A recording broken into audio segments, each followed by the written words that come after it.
Before we jump into today's episode, I just wanted to let you all know that we are doing a giveaway. Each week, we will be selecting one lucky listener and sending them a $50 Amazon gift card and a Storytime t-shirt. All you have to do is rate and review the podcast, follow storytime.pod on Instagram, and leave a comment on the latest post that says, "I'm an official Fable baby." That's it. Also, if you have a damn good story to tell and you want to hear it on an upcoming listener episode, Tibbity type that thing up and email it, or send an audio file of you telling your story to storytime@collab.inc. Can't wait to hear them.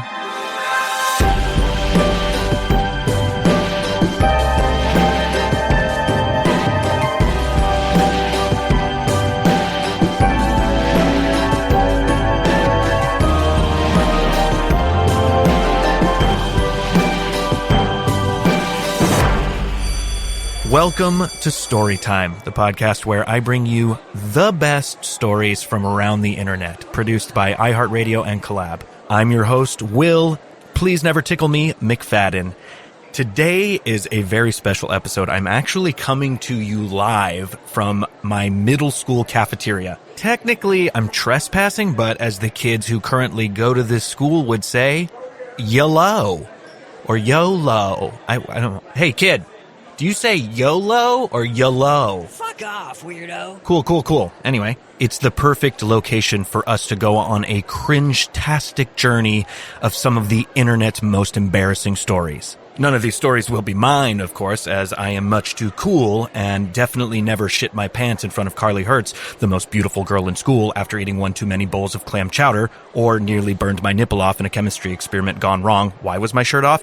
It wasn't, because we're not talking about me and these things never happened. All right? Okay, so what's the deal? Why do people love embarrassing stories so much? And why do we get so much satisfaction when embarrassing moments happen to people that we hate?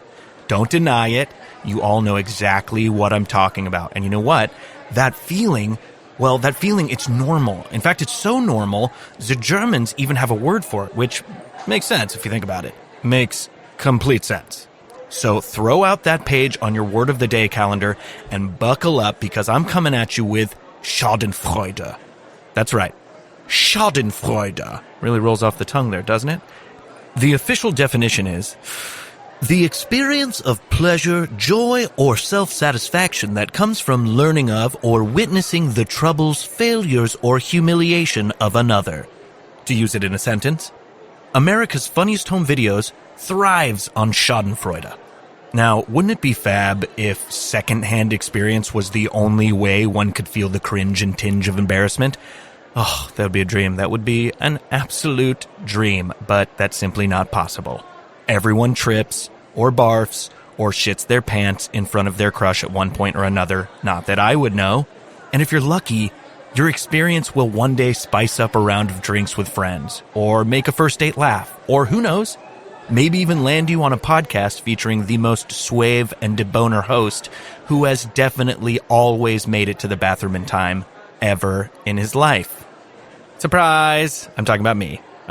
I'm the host of that podcast. Our first brave storyteller is none other than the Vlog Squad daddy himself, Jason Nash, who found himself in an awkward position and proceeded to handle it pretty poorly. When I was younger, I wanted to be a newscaster. I really loved sports so much. I was really into sports, and I grew up in Boston, and I loved local Boston sports, Celtics, Bruins, Patriots. It's all I cared about. And my cousin was dating a guy who was on ESPN as an anchor. And I thought that this was incredible. And I was like, wow, that's what I want to do. I want to be a sports anchor when I grow up. So I went to WBZ Channel 4 in Boston, and I wanted to be an intern for the sports department. And they were not able to offer me a position in the sports department, which really bummed me out. They said, we need somebody, for the news department, sports people, they don't really have interns, So I took the job, and I was like an intern. I was actually paid a little bit, which was cool. I remember getting like half a salary, which was great because, when you're like 18, 19, any money is incredible. And so I was probably making a good, maybe $150 a week, something like that. It was a good amount of money for me. And I was in charge of the assignment desk. And that was, I had a guy that I kind of worked under, and the assignment desk is this square desk, round with a bunch of, it's like a bullpen kind of thing. Like you ever seen like All the President's Men, or typical like journalistic kind of setups. And I'm at the center, and there's chairs in there, and kind of like a bullpen where people can come up from all sides and talk to you and give you, I don't know, the stories or pass you tapes or whatever. And my main job there was to answer the phone. WBZ, Channel 4, or I'd say WBZ, Channel 4 News, or I'd be like, Channel 4, like that. And 90% of the time it was somebody who was just really like out of their mind, crazy, like saying crazy things, which was demoralizing a lot, because you're like, my job is basically just filter out the crazy people so the real people can do all the work, which is fine.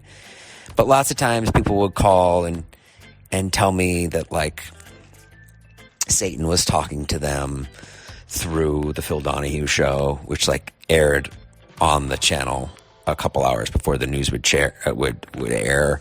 They would say stuff like that. They would say like Bob Lobel was like a sportscaster. He was like the big sportscaster on the channel, and someone would call and be like, well, how come Bob hasn't come home? Like a woman would call back, how come she hasn't come home? And I'd be like, and when you first get this call, you're like, oh, is this Bob Lobel's wife? And she's like, yeah. And then you're like, you find out that it's just someone who thinks they're married to Bob Lobel because he comes into their living room every night. So yeah, it was a lot like that. Sometimes the jobs would be fun. Sometimes they'd let me go out with them. The reporter would do like a live stand-up, which was really funny, especially when it like snowed or something. They'd send the guy out, the reporter, to where there was like a lot of snow. Like literally I've seen them, like if there was like a snow plow that like made a big bank of snow, let's say there's only like an inch on the ground, but the guy will like make it like, he'll stand in front of the big thing of snow, to make it look like he's, like it's like there's a crazy amount of snow out there. And that was kind of interesting. And then there was just general, like, there'd be like a fire in Alston, like I'd be responsible for like sending the crew there or stuff like that. Or they would call me and be like, hey, we're on our way back from the fire in Alston. And I'd be like, okay. Cause then, they have to put the packages together and get them ready for the 6 o'clock news, which was the main thing, and the 11 o'clock news. And so I really, really liked this job a lot. Like I was really into it. And I really wanted to do a good job, like a really, really, really good job. And so one day someone called, this cameraman, his wife called, and I was like, Channel 4. She was like, hi, is Joe there? And she was like, and I was like, no, he's not here. He's on assignment. And she goes, oh, okay. She goes, well, just tell him when he gets back that his brother died. And I was like, oh my God. I was like, I am so sorry. I'm like, gosh, my condolences to you and the family, blah, blah, blah, blah, blah. Joe's such a great guy. She was like, it's okay. It's okay. Don't worry about it. He was sick for a while. So then I hang up the phone, and I don't know what came over me, but like I really wanted to do a good job. So I grabbed a Post-it note, which is you're supposed to do when you get a message for somebody, because this is like before cell phones, and you were supposed to leave a message for the person. And so I just write down on the Post-it note, to Joe from Jason, that's me. And then in the message box where you're supposed to fill out what the message is, I just wrote, your brother died, with a period on it. 3 words, your brother died, with a period on it. And then I put it in his box, and I just went on my day. I was just like, well, and I actually was like really proud of myself. I was like, took care of that. That was an important message. Got to get this to him right away. Like I had no idea. I just didn't know how the world worked. You know what I mean? I think that's like a big thing when you're like 18 or 19 or 20, especially guys. Guys are kind of like dumber than girls, I think, at that age. And I just was not thinking. And I really patted myself on the back. I was like, good job, Jason. Well, a few hours go by, and, I'm doing my work at the assignment desk. And then Joe comes in. And he comes back from wherever he was at, like a fire in Alston or whatever. And I see him, and he's like, he was like a Vietnam War vet. He was like a real gruff dude. He wore like the classic like photog like flak jacket, the places to like put film in the flak jacket, but like no one's using film anymore. But he still wore it. But because that was just like a look. That's like a cameraman look. I mean, you would see it in like kind of like when like Mike Wallace would like, if you see any footage from Mike Wallace in like Vietnam, they would wear these flak jackets or whatever. So he goes, any messages? I grab his messages. Maybe he had like a few in there, and I hand it to him. I'm like, oh yeah, right away. And I know full well that like this is going to be awful for him, that he's about to get it. But I'm just like, yeah, I guess this is how it's got to be. Mind you, I don't know why the ex-wife like told me to tell him like that, which I just thought was weird. Like, why wouldn't the ex-wife just go, hey, just have him call me? You know what I mean? Why is she sending me, to talk to the guy who's kind of like messed up from being in Vietnam and kind of already angry when his stuff doesn't come out of the vending machine? You know what I mean? He's already kind of an angry guy. I don't know why she's having me do it. So he starts to walk away, and he's not the nicest, by the way, even before this horrible thing that I did to him. But he starts to walk away, and he's reading the messages, and I'm watching him in the bullpen, which is like a really big room, big open room with lots of desks, and I'm watching him walk away. I'm watching him read the messages, and then finally, he stops. He reads my message, which is, your brother died. He literally looks like he's about to like crumble and like fall over. And he turns around in the bullpen, and he's this big booming guy, like the toughest guy in the entire company, and goes, where's that fucking kid? Where's that fucking kid? What's his name? You motherfucker! You motherfucker! You don't tell somebody! You don't tell somebody that their fucking brother died like that! God damn it! And it all hits me.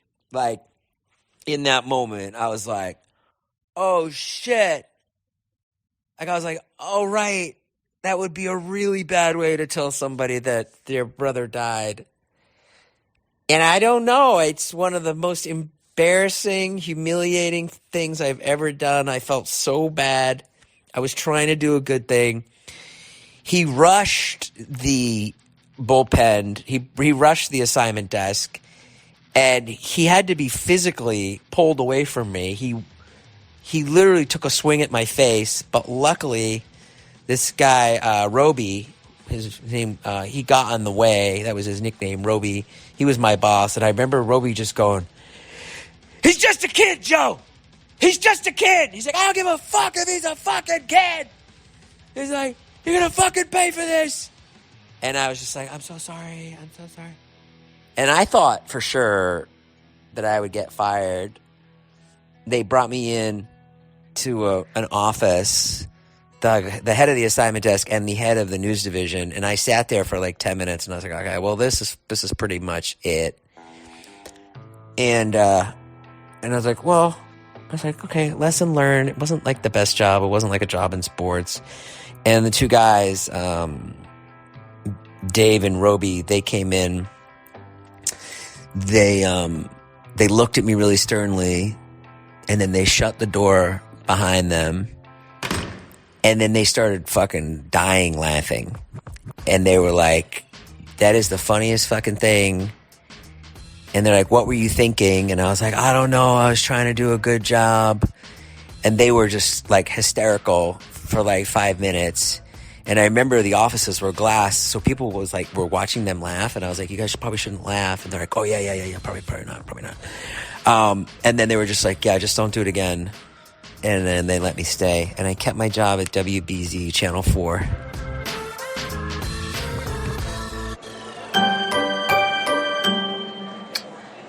That is some sweet, sweet schadenfreude right there. I feel like the modern day equivalent of what Jason did would be sending your boss a text message that said, "Your brother is dead." Skull emoji, ghost emoji, prayer hands. I don't know about you guys, but I'm feeling better about myself already. If somehow you're not already following Jason Nash on all platforms, I highly recommend you go and do that now. Also, make sure to check out his podcast, Views, co-hosted by none other than the mischievous yet generous boy king of the internet, David Dobrik. Not that they need my plug, but there it is. Our next story comes to us from the Tfue subreddit, also known as Today I Effed Up. And you may want to pop a mouthguard in because it's going to make you cringe so hard you may crack a tooth. Stress has always gotten to me pretty easily, but the last few weeks or so have really been something else. Aside from major examinations coming up, pressure to do well for my family, and a severe lack of sleep, my wisdom teeth were also getting removed in a few days, which I was extremely anxious about. And altogether, I was having a pretty bad time coping with it all. So, being the horny teenager I am, I often find solace in my penis and its best buddy, my right hand. So, upon returning home after getting my teeth removed, and what seemed like a dream, I lay down in my living room with my family, watching TV. I dozed off a couple times, and I was generally quite disoriented. Being both high off anesthetics and tired is not a good combination. So, after waking, feeling drowsier than ever, the upcoming exams dawned on me once again, especially since I had done next to no studying at the time, and not really caring to face the problems that troubled me. I decided to reunite the dynamic duo. That being my right hand and my beloved penis. And, just forget about it all. So off I went. Except I forgot one thing. I was still in the living room, in full view of my entire family. Somehow my gassed up, tired brain managed to convince me that I was not in fact sitting with my family by our TV, but was instead comfortably laying in bed in my own room. Now, I don't really understand how or why it happened a few seconds in, and I began to notice the puzzled eyes that curiously seemed to be looking right at me, with expressions that transitioned from shock at my brazen meat smashing to anger and outrage, accompanied by a little intense giggling. I snapped out of it, of course, realizing the insanity of my actions, and beheld the pure, unfiltered embarrassment I had put myself in. I'm not going to talk about what happened next, as I don't want to relive the next few moments, but my father is just disappointed. He hasn't talked to me much recently, and the long, awkward silences on the drives home are not too pleasant. My mother believes that we should embrace my sexuality and is potentially setting up a group therapy session as I write this. Now, here I am, just studying my ass off, pouring through books. It's a good excuse to be alone. I find myself hoping that none of it really happened. That maybe I was just dreaming while I was gassed up. But it did happen. And boy, does life suck right now.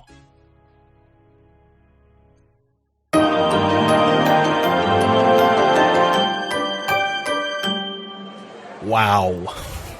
Let's give that kid a hand. I mean, he must have felt like a real jerk.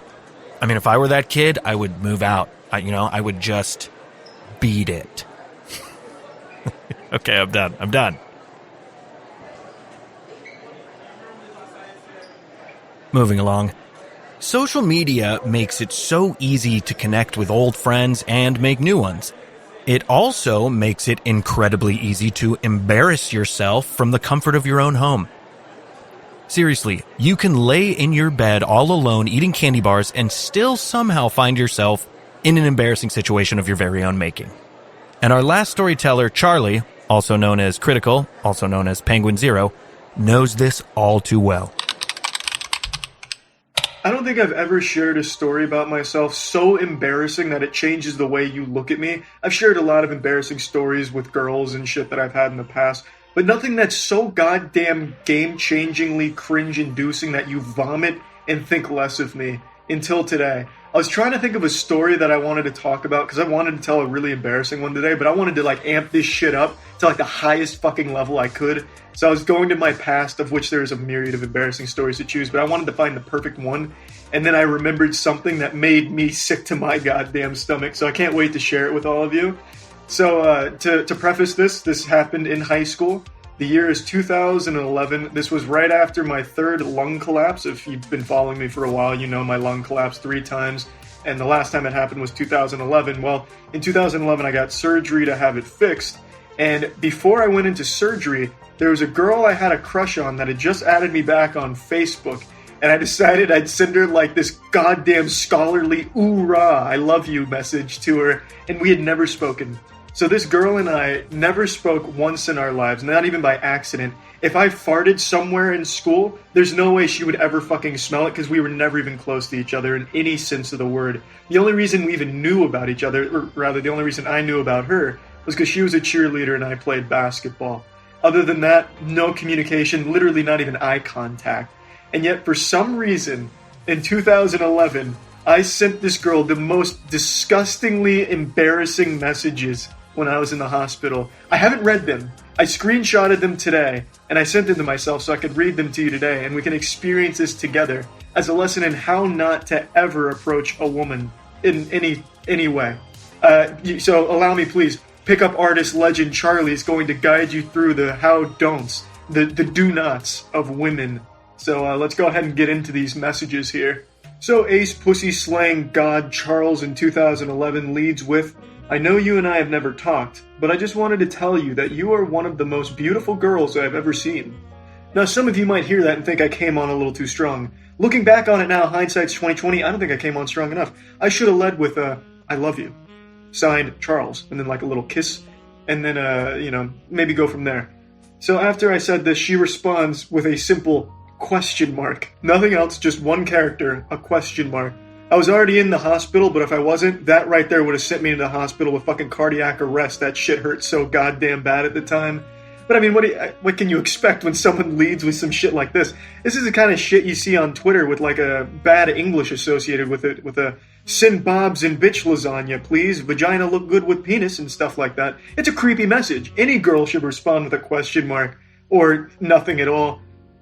But anyway, my spirits weren't deterred. I continued. "Yeah, I'm in the hospital and just said, fuck it. It's worth a try. You probably don't think the same. You probably don't think the same about me, but I just wanted to say that." That's some R nice guy shit right there. Jesus Christ. Well, this is pretty fucking bad. Let's keep going. To that she says, "Oh, I'm sorry," frowny face, "but thanks, I guess. Why are you in the hospital?" I'm surprised she even believed I was in the hospital, to be honest. You got a fucking stranger coming at you, pretending like he's going off to war and sending a love letter out there like it's some goddamn type of anime. If someone sent me shit like this, I'd be like, "Yeah, sure, buddy. I'm sure you're in the hospital. What do you have? Small dick syndrome going on? There's no cure. Get out of my DMs. I have recurrent pneumothorax in my left lung. It has collapsed 3 times, and tomorrow I have surgery to repair it." Sad violins playing, I'm sure, when I was typing this. "I just wanted to tell you that before I had the surgery. I know that it is a weird way to start a conversation. I also know that I came on way too strong telling you that. Self-awareness, key. Even back then I had it. Even back then I'm like, Jesus, I'm sounding really fucking weird, but I'm still going for it. Didn't stop me.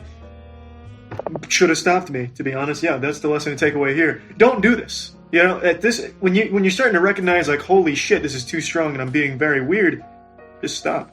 So anyway, she asked about the surgery and shit. Nothing to talk about there.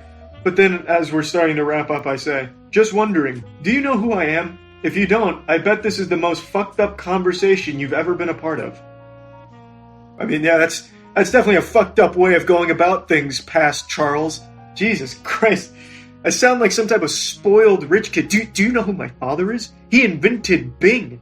I'm a big deal. Please, please love me, please. God damn it. I'm in the hospital. For God's sakes, do you know who I am?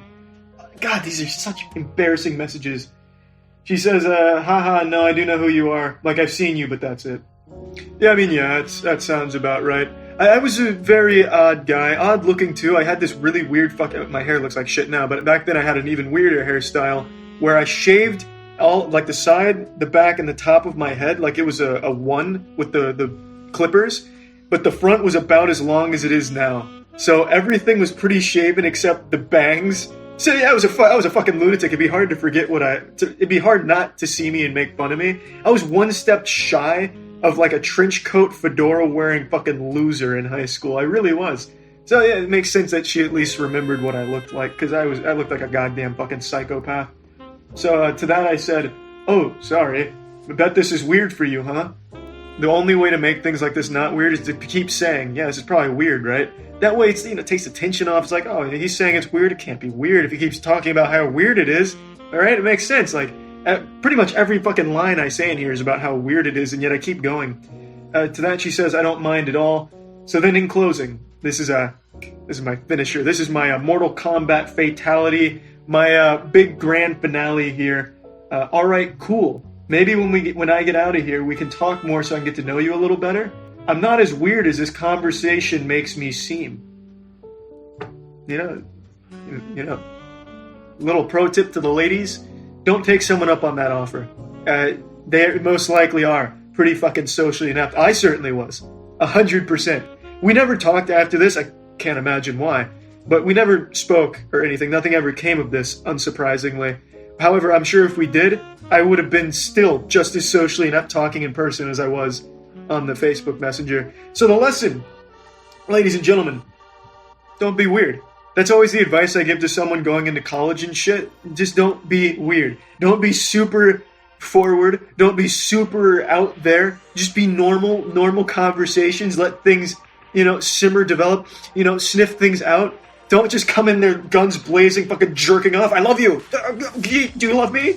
Like, come on. Come on, 2011 Charlie. I look back on shit like this and I'm like, Jesus Christ. I never recognized how bad I was until you get older. So, it's a pretty embarrassing story. Maybe it's not as embarrassing for listening to it, but for me recollecting on this, it's fucking bad, man. Like, Jesus Christ. That girl was probably scared for her fucking life, thinking I'd be tossing pebbles at her window late at night at like 2 a.m. Hey, did you think about me in the hospital? I'm alright now. You want to talk? Shit, man. Well, that's the end of the story. Another nice tale for the compendium of awful interactions I've had with women, all of which being my fault from my past. So, yeah, fuck yeah. That's it. See ya. I think the moral of this story is never surgery and Facebook. Oddly specific. Really no good can come of it, ever. And also, don't be a creep. But if you do a creep thing, recognize you did it, admit the creepiness, make a YouTube video about it, and then be a better person. I'm sure there's a few people out there who could learn a thing or two from Charlie's story. For more moist critical content, subscribe to his YouTube channel, Twitch, or check out his podcast, The Official Podcast. And there you have it. Not only did you learn a new word today, but you felt it. You experienced it. Let's practice it one more time. Repeat after me. Schadenfreude. Excellent. Great job.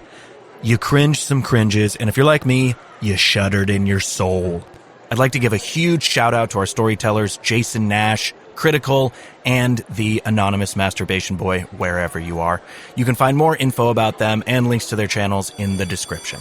Until next time, my little Schadenfreudian loving fable babies. Hey! Oh crap. Okay. All right. I think I've been spotted because there is a very attractive yet stern principal-looking lady beelining towards me right now.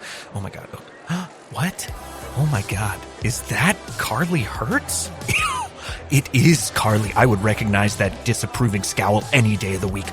Oh, shit. How do I get out of here? I am not prepared for this. I'm wearing freaking jorts right now, and I am having a mediocre hair day at best. Crap. Where's the exit? Hey, sir, you can't be in here. Okay, I'm sorry. I'm leaving. I'm just trespassing. Sorry. Wait. You look familiar. Oh, crap. She recognizes me. I gotta go. I gotta get out of here. Is that... Oh, my goodness. It is. No, it's not. It's not whoever you think I am. I am not him. Oh, my God. Chowder Pants? Long time no see. Do you have a horrifyingly embarrassing story that made you want to fake being sick for the rest of your life? We'd love to hear about it. Type up your story or send an audio file to storytime@collab.inc, and maybe we'll share our favorites on an upcoming episode. If you're enjoying the podcast, please leave a review, give us a rating, and share it with a friend. It helps us out a lot. Storytime is a production of iHeartRadio and Collab. Executive producers Eric Jacks, Song Kang, and Will McFadden. Hosted by Will McFadden. Produced by Jessica Eccles, Jason Shapiro, Jenny Ulmer, and Daniela Mora. Written by Jenny Ulmer.